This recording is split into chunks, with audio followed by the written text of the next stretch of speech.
So hello guys, what's up? It's me again, si Alicia nyo at nagbabalik ulit para sa ating panibagong video. So ngayon nga po mga minamahal, pag-usapan natin kung bakit labas-pasok sa survey itong si Senator Bato de la Rosa at kung bakit laging nasa looban ng top 12 itong si Bongo at kung bakit rin si Rodante Marcoleta ngayon ay gumagawa ng ingay. So tatlo po silang pag-uusapan natin including na din si Willie Revillame. Una, mga minamahal, tingnan nyo yung strategy ni Senator Bongo. Kung mapapansin nyo, kahit nadadamay siya sa mga issue, actually, ina-admire ko ng konti itong si Bongo, kahit malaki na po yung nagagastos niya sa social media, hindi po siya kagaya ni Bato. Si Bato de la Rosa masyadong patola eh. Itong si Bongo, ang ginagawa niya, kahit sangkot siya sa napakadaming issue na i-involve yung kanyang pangalan, still, pinapagana niya yung social media team niya. Pa-add sa Facebook, pa-add sa TikTok, pa-add sa Twitter, Instagram, pinapagana niya ang buong social media team niya. Na kahit kumakain lang, itong si Senator Bongo ay talaga nga namang binibidyo niya pa. Kada kibot, video. Kagaya nga ng kanyang tagline, ang serbisyo niya daw ay ambisyon niya daw ay magserbisyo. So talagang pinanindigan niya kahit alam naman natin mga minamahal na yun po ay pakeme niya lang, pautot niya lang para masabi na nagtatrabaho siya. Although meron din namang nagawa itong si Senator Bongo sa ating sa bansang Pilipinas, sa mamamayang Pilipino sa pamamagitan ng Malasakit Center Kuno pero you know yung Malasakit Center niya is ano lang yan, another term lang yan mga minamahal ng PhilHealth, diba? Sa PhilHealth din yan, diyan kumukuha din ng ibang budget itong si Bongo sa Malasakit Center niya. Anyway mga minamahal, talagang binabrand niya sa sarili niya na kahit madaming issue ay tumutulong siya. Ganon yung strategy ni Bongo. Kung kaya't hindi natibag, 'di ba? Laging nasa top 12 si Bongo. Bumaba man siya pero hanggang 9, 10. Hanggang doon lang. Pero the rest makikita nyo top 5, 'di ba? Top 7. Nandun talaga siya sa Magic 12 at naaamoy natin mga minamahal na talagang papasok itong si Bongo sa senator sa 2025 sa midterm election dahil sa kanyang mga survey pa lang mapapansin ninyo na lagi siyang nandoon. So effective yung ginagawang strategy ni Senator Bongo na pinapagana niya yung social media team niya, 'di ba? Kahit magbayad siya ng napakadaming vloggers, malaki din yung bayad sa kanya pabalik diyan pag siya ay nakapasok. Ngayon, ano yung wala kay Bato dito kay Bongo? Si Bato de la Rosa masyadong nag-invest sa billboard.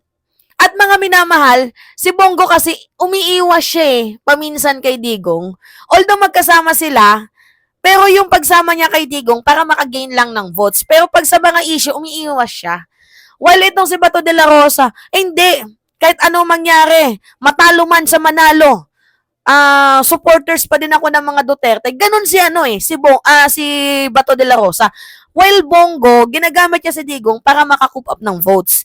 Ito namang si Bato, ay hindi, manalo matalo, Duterte pa rin ako. Kaya, tingnan nyo lahat ng issue involved din si Bato de la Rosa kasi dalawa silang magkasama Although kasama itong si Bongo, pero lumilihis siya sa issue. Pero itong si Bato de la Rosa, may pinapanindigan niya 'Di ba? Matalo man sa manalo, at least yung loyalty ko nasa pamilya ng mga Duterte. Ganun po si Bato de la Rosa, talagang himod puwet, kain tae, sip-sip tae, kung ano pa man.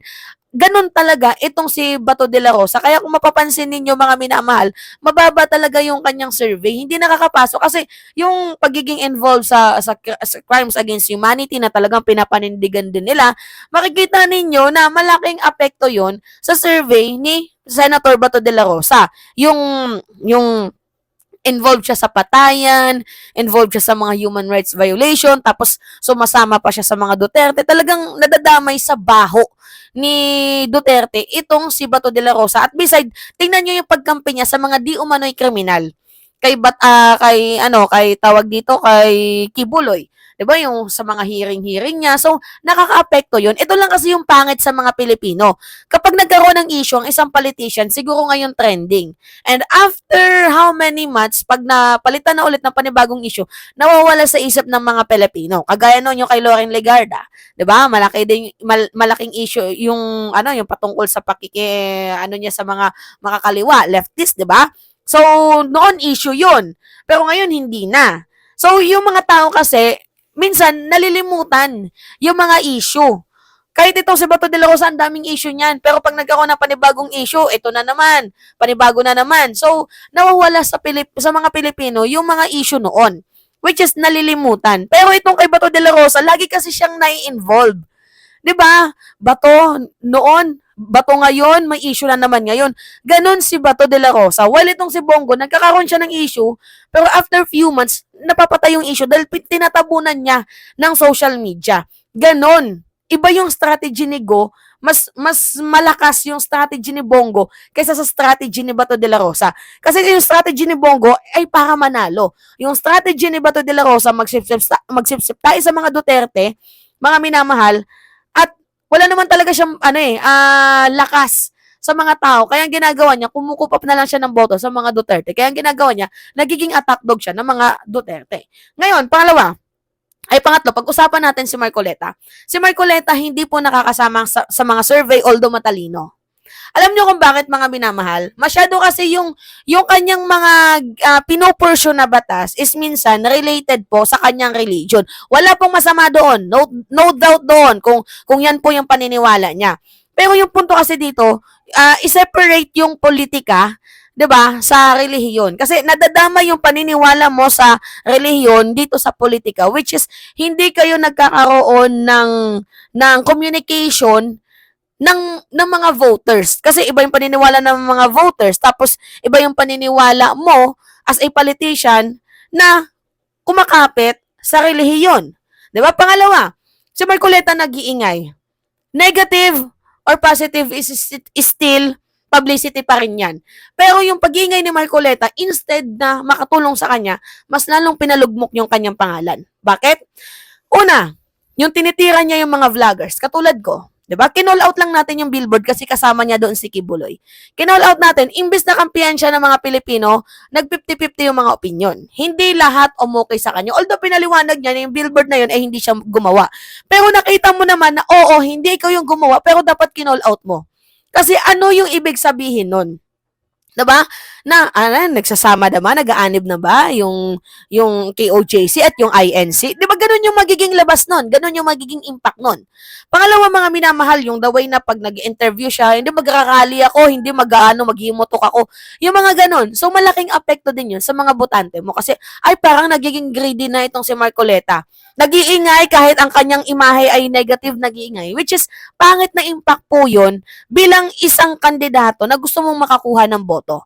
Nagigets ninyo? In my own analyzation yun. Ngayon, ipasok natin dito si Willie Revillame. Si Willie Revillame, alam natin na mga Duterte yan. Pero ngayon, para siyang isang tigre na biglang bumulusok lang. 'Di ba? Parang meron siyang mga nakaabang sa likod niya. Tahimik lang sa una pero makikita niyo umaangat. Bakit? Una, nilayuan niya si Digong. Magandang impact yun. Na nilayuan niya yung mga Duterte. Although mga Duterte siya, pero lumayo siya sa mga Duterte para ma-less yung mapolitika yung pangalan niya, which is good move kay Willie Revillame. Pangalawa naman po, mga minamahal, artista siya syempre. Kilalado yung kanyang pangalan, nagkaroon na siya ng name, mayroon na siyang brand. O, 5,000, bigyan ng jacket yan, 10,000, bigyan ng tulong yan. Ganon, nagkaroon na ng brand itong si Willie Revillame. So, no doubt na malaki din yung epekto nun sa mga Pilipino na ay matulungan si Willie Revillame kaya dapat nating iboto. Diba? Malaki na yung epekto nun, mga minamahal. Kaya itong si Willie Revillame, although mababa siya sa mga dating survey, pero ngayon tumataas na. Tumataas sa kadahilanan na una sikat siya, lumayo siya sa pangalan ng mga Duterte, iniwas niya sa politika yung kanyang pangalan, which is tayo lang yung nakakakita nun. Paano natin nasabi na tayo lang nakakakita nun? Kasi tayo lang naman yung mga matagal sa usapin ng politika. Napapansin natin na, ay, strategy move yan ni Willie Revillame. Kaya mapapansin ninyo, hindi kasama sa lineup ng Duterte, itong si Willie Revillame. Kasi iniiwas niya yung pangalan niya na mapolitika. Diba naging independent? I don't know kung independent ito si Willie Revillame, pero yung punto natin dito, mga minamahal, is magaling yung strategic moves ni Willie. And I think makakapasok to kahit walang alam si Willie Revillame kasi ganun po kabobo yung ibang mga Pilipino. Bumoboto dahil sa sikat lang, bumoboto sa nagbigay lang ng 5,000, bumoboto dahil mayroong pangalan na itaguyod. Which is tayo hindi. Ang tinitingnan natin, mga minamahal, is yung kanilang credential. 'Di ba? Magaling to, may napag-aralan, lawyers, 'di ba? Ganun tayo. Nire-research natin yung credential, yung mga nagawa nila or kung wala pa man silang nagawa, yung ability nila. Ganun tayo pumili, ganun tayo kumuha ng mga ibinoboto natin at ini-introduce natin mga politician. Hindi tayo basta-basta lamang. So, nagigets ninyo? Kaya ngayon, Bato de la Rosa, huwag kang magngangawa. Huwag kang iiyak kung bakit hindi ka laging nakakasama sa mga survey firm na yan. Dahil unang-una, kasalanan mo na maghimod-puwet ka sa pamilya ng mga Duterte instead na itaguyod mo yung sarili mong branding. Gayahin mo si Go. Itinataguyod yung kanyang brand na ang bisyo ko ay magserbisyo. Ganun si Bongo. Mas maganda yung strategy ni Bongo kaysa sa strategy mo. Although, hindi ko pa din iboboto si Bongo dahil sa kanyang strategy na yun. Pero, madami siyang nahook doon. Madaming naiwang mga mata ng Pilipino ang tumatak sa ginagawa ni Bongo. Well, Bato de la Rosa, nakatatak yung kanyang pangalan sa ICC. Gets nyo? Yeah? Alright, yun po, mga minamahal. Gets nyo? Ganun po yung napapansin ko. Kaya itong si Bato de la Rosa, gumangawa. And also itong si Marcoleta, gumangawa din kasi mga hindi nakakapasok sa survey, kaya nag-iingay, umiingay, nagpapaingay ng kanilang mga pangalan.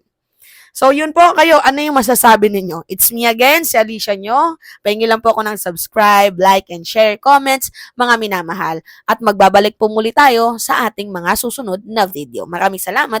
Ingat mga kababayan.